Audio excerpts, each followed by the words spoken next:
Alright guys, so I want to do something a little bit different today. I'm actually going to do a bit of a market update, right?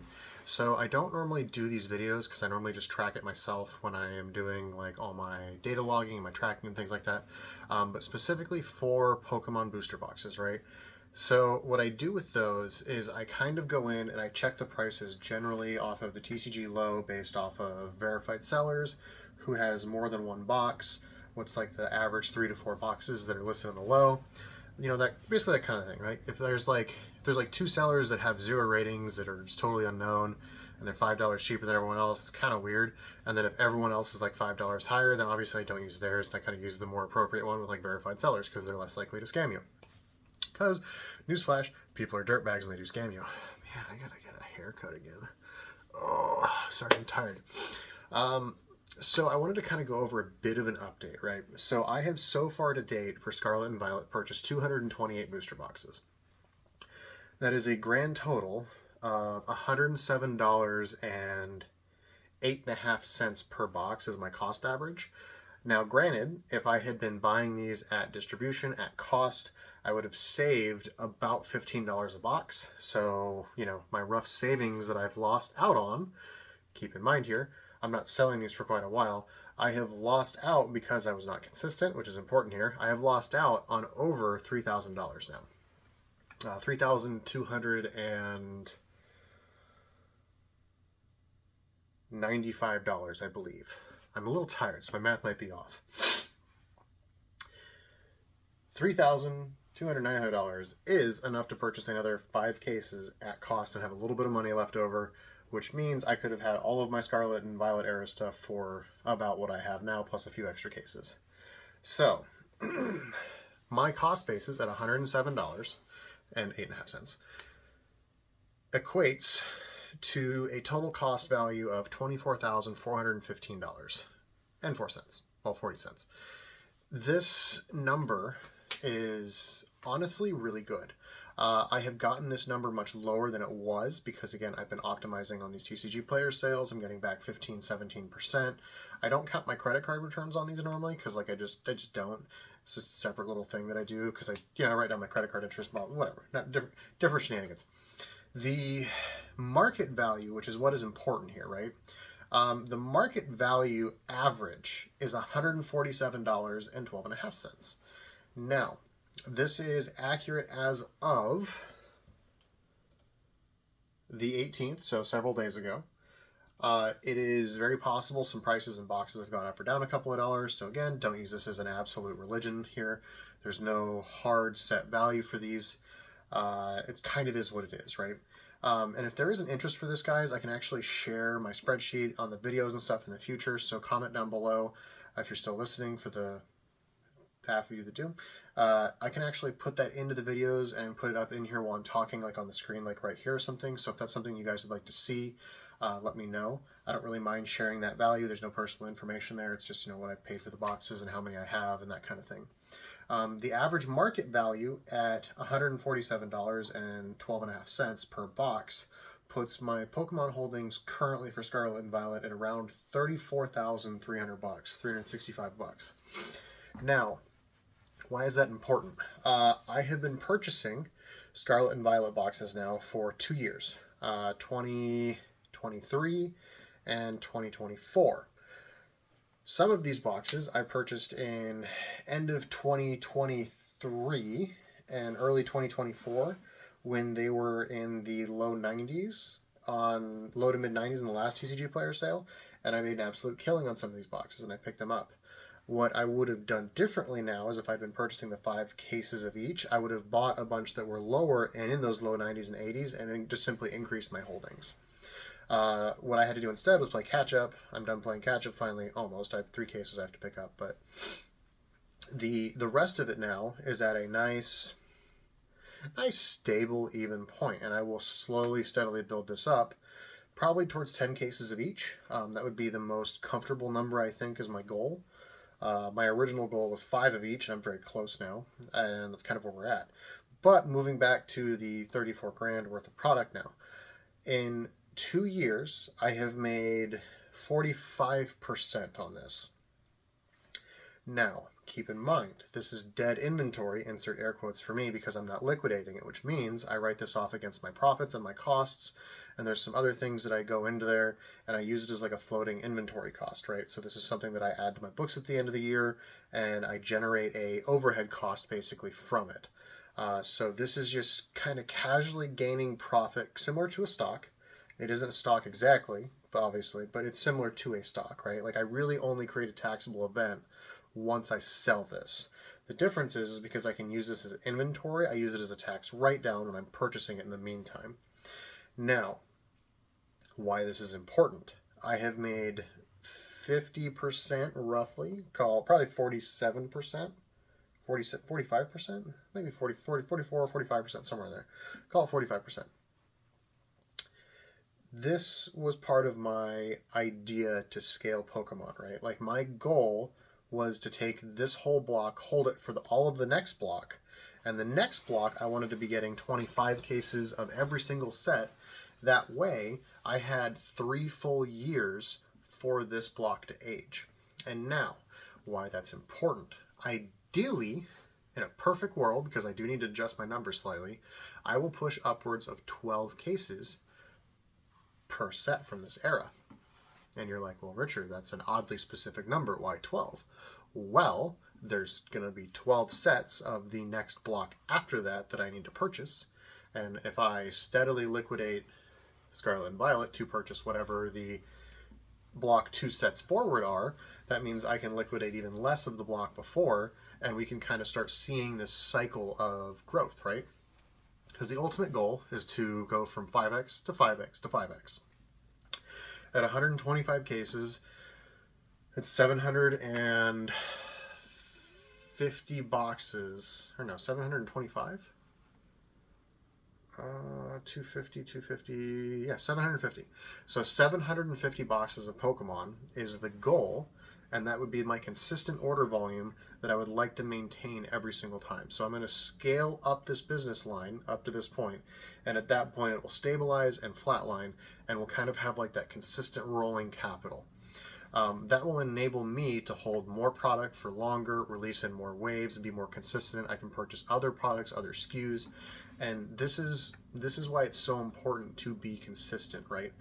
A lot of people get into this business, they're like in and out, in and out, in and out, in and out. I'm not here for 5 years. I'm here for 10 years, 20 years, 30 years. I don't want to create a 2-year revenue type like pipeline. I want to create a 30-year revenue pipeline, which means it needs to be sustainable, cyclable, and buildable, which is important. Now, you're like, well, Richard, where are you going to store all this stuff? Well, as you guys have seen, I have much more space in the new house. I have a whole other half of my basement that has not been finished, and I have plenty of storage room left, even in what has been finished and in this room itself too. Because, I can even put another shelf right over here where you can't see it in the wall. And each one of those shelves has 5 shelves on it, which is about, newsflash, 2x4,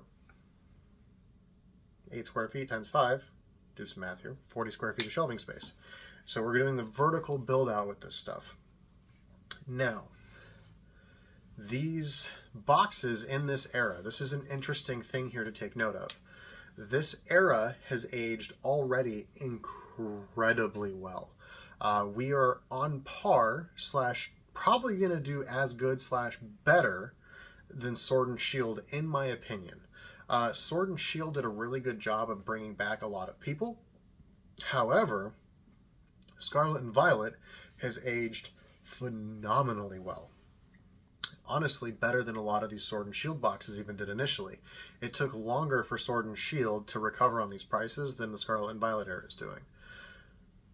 That scares me.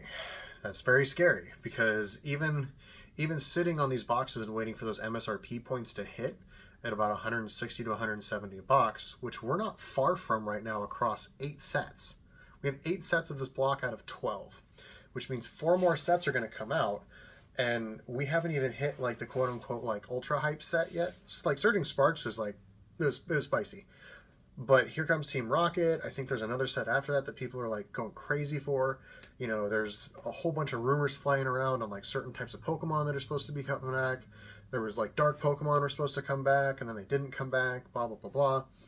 There's a lot of spicy, spicy stuff coming in these future sets. Now, this is important because as we scale this up and as we start averaging these box costs out, that becomes a very, very powerful, powerful scaling tool that we're going to build. Now, week over week, because I've only been retaining this data for about 3 or 4 weeks now. We have been going up consistently between $4 and $2 a week per average. That's a fair bit. Usually when you see Pokemon, even over the course of a month, you don't see 3 green weeks in a row. You see like a flat week, and then it goes down 1 week, goes up another week, kind of stays flat. It kind of just does this like little like, it just kind of just like really slowly chips up. What we're seeing right now with Scarlet and Violet is a very, very consistent $2 to $4 increase per week. And I'm curious to see if this continues and holds. That was part of the reason why I wanted to start retaining this data, and I can tell you for a fact from several weeks before this as well, I was tracking boxes in the 130s, and then they went up to 141, which is where I was like, I should probably start saving this data because this is kind of interesting. And then we're at 145, and now we're at 147. You begin to see kind of where this is interesting right now. It's like, do we roll into Monday next week, and do we also get another price increase of $2 to $3 a box, or do we finally flatline? Long term, I don't think this really matters in the grand scheme of things because again, I'm holding these boxes for 4 more years before I'm even going to be looking at selling any of them. That's a very long time. Now, if I take this kind of recreated average here and I'm looking at another 4 years of this, I think we can start kind of using Sword and Shield as a baseline, right? Sword and Shield is now moving into that 3, 4, 5 year age mark with these set lines, and we have an average box price in the high 200s. Like we're talking like 280, 290, somewhere up in there, because again, these things are fluxing a lot. You know, you have Evolving Skies pushing $1,000 a box. I haven't checked, full disclosure, I have not checked Sword and Shield boxes in a couple of weeks, so they could have gone up or down.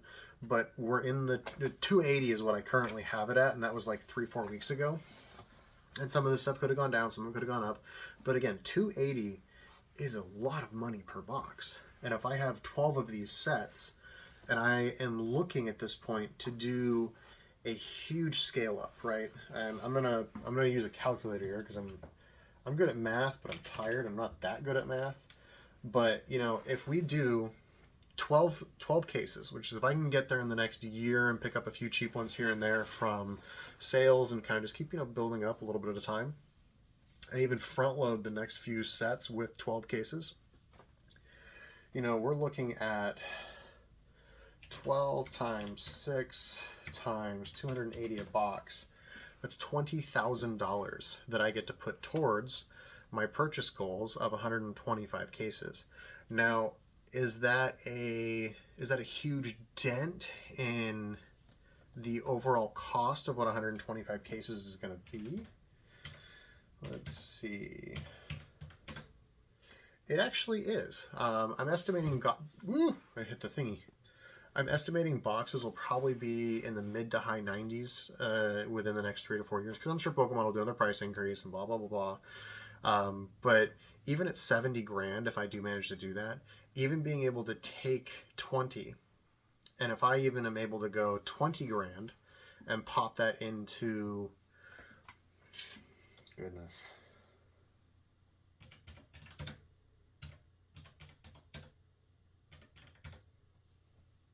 whoops, you know, that's 212 boxes that pays for roughly, which is 35 cases of product. So I'm taking 12 cases and turning it into 36 cases basically for nothing. That is a huge line of scaling. You're 3xing your product every time you do this. However, this does require an extreme amount of patience. You can't just go in and then out, and in and then out, and then in and then out. You need to be there every release, picking up sets every single time. It is a huge amount of time and effort. You need the space to store this stuff. You need the time. You need the patience. But if you wait and you're careful about it, you know, as you're liquidating this set of over the course of 3 years, your average box price at 280 is going to go to 290, then to 300, then to 310, then to 315, etc. And you're just going to keep chipping it up and chipping it up and chipping it up, and that is where you get your compound gains, and you're selling inventory, repurchasing inventory, and retying your capital and your profit back up into your business. It is really important to do that and to continuously scale.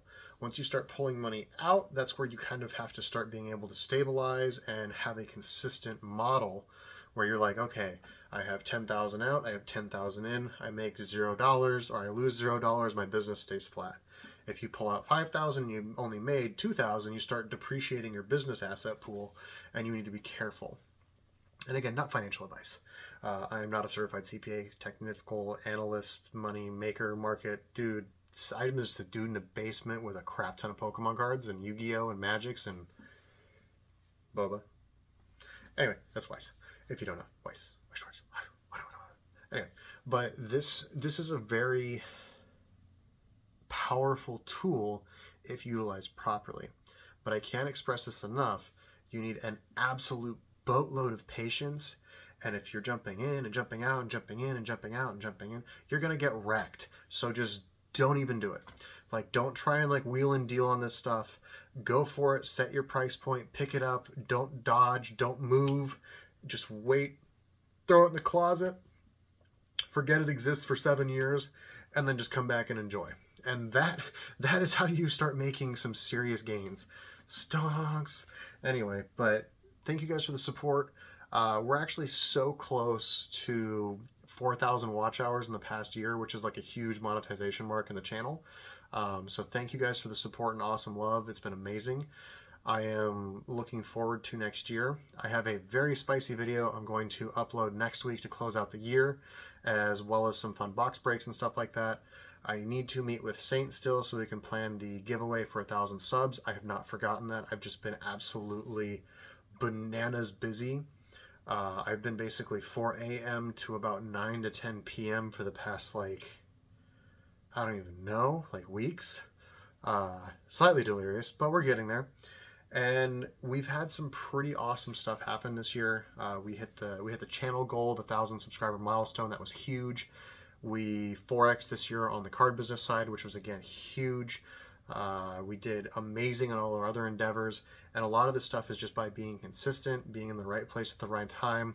A little bit of luck never hurts, but honestly, just being consistent and just hard work and patience is how you just win in the end. We're entering a bull run on Magic, in my opinion. Whatever.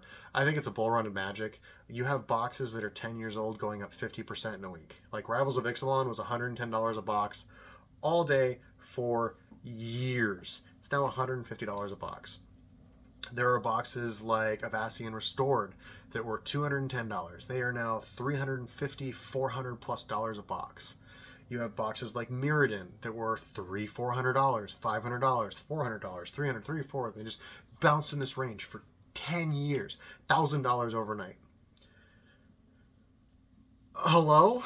Like, if you guys think that it's only going to be 2 or 3 boxes that are doing this, you're kind of crazy. So there's going to be a bull run on a lot of these products, and just owning them and sitting on them and timing these things, you can do great damage. Like, if you wanted to just slay, go for it, find a spot, hit it, wait, move, rinse, repeat, and you'll just do great. There's going to be plenty of opportunities for that, in my opinion, going up. Again, not financial advice. I'm not an advisor. I just like living in basements. Anyway, bye.